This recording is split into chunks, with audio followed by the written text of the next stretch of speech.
There are now more children being homeschooled than enrolled in charter and voucher schools combined. West. Public schools versus homeschools has been a debate since before the 1970s and still is a debate in 2020.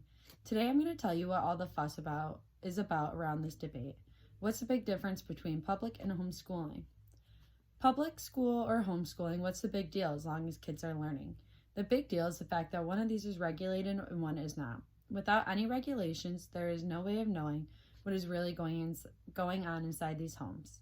Teachers and school workers are top reporters of child abuse, and there is also a chance of ethical servility.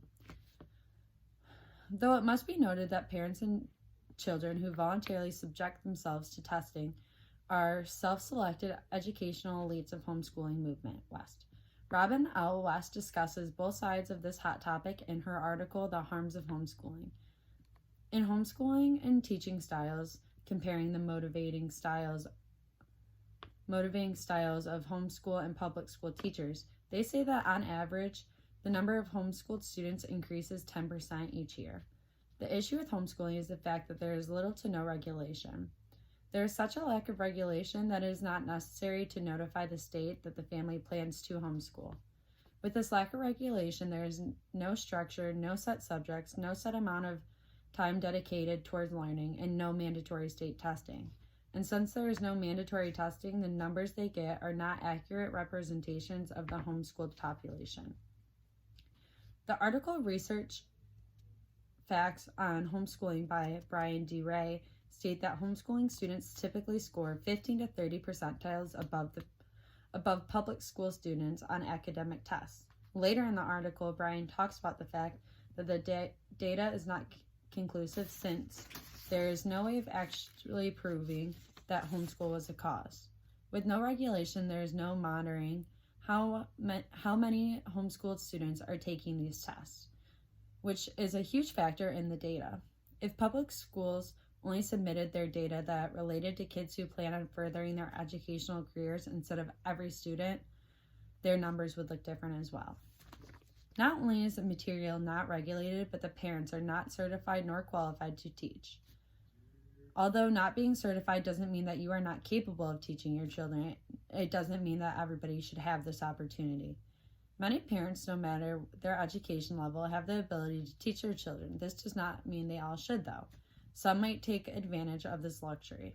Some parents might use this as a way to challenge themselves, while others might use it as a way to not have to send their kids to school or teach them. In Michigan, if a child misses 10 days of school, there can be legal actions taken. Truancy can land a parent in jail, according to misschooldata.org. So how can we confidently know that those parents that are teaching from home are actually doing that and not trying to neglect their kids? 95% of referrals for child abuse come from public school teachers or officials. West. Schools are seen as a safe place for children. It gives them a place where they have the ability to speak up. Teachers are also educated on what signs to look for to spot abuse. Not only are they taught it, but they see the children every day and notice changes in them. Child abuse or neglect is up 29.5% since 2012, according to the 2019 Kid Count in Michigan data book release. With the jump in abuse or neglect, it makes you wonder what abuse or neglect is being missed because the child does not leave home for any reason. With the regulation, we could work on ways to make sure that this is not a fear for homeschooling. Schools also provide a way for children to eat if they might not have the means at home. School programs have been set up for families that can't afford meals to make sure that their kids are still getting the nutrients that they need. Physical abuse isn't the only way kids might be getting neglected. If a child is homeschooled, they do not need immunizations that public and private schools children need. Vaccines and immunizations have been a debate for a very long time now. It is more common for children to be non-vaccinated than it is in the past. There have been theories that vaccines lead to things like autism, but there have been many studies done proving that wrong. Fears of vaccines have blinded people from the fears of what happens without them. The longer homeschooling is regulated, the longer we lose control of something as important as keeping kids sick from wild diseases that could prevent illnesses like measles. Ethical severity is defined as a failure to mature morally beyond recognizing duties of obedience according to Robin West's article. Kids never leaving home means they never have to learn to be their own advocate, stand up for themselves, or spread their wings.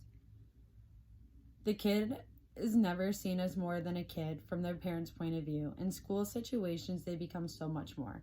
They are learners, they are individuals, they are curious people. In West's article, she also points out the relationship within a classroom resembles the core aspect of civilization. Not giving your child the ability to be in these situations does not let them skip this awkward phase of life. It only pushes back the experience. That is all I have so far, so please give me your feedback. I have the outline of it. It's just not finished yet.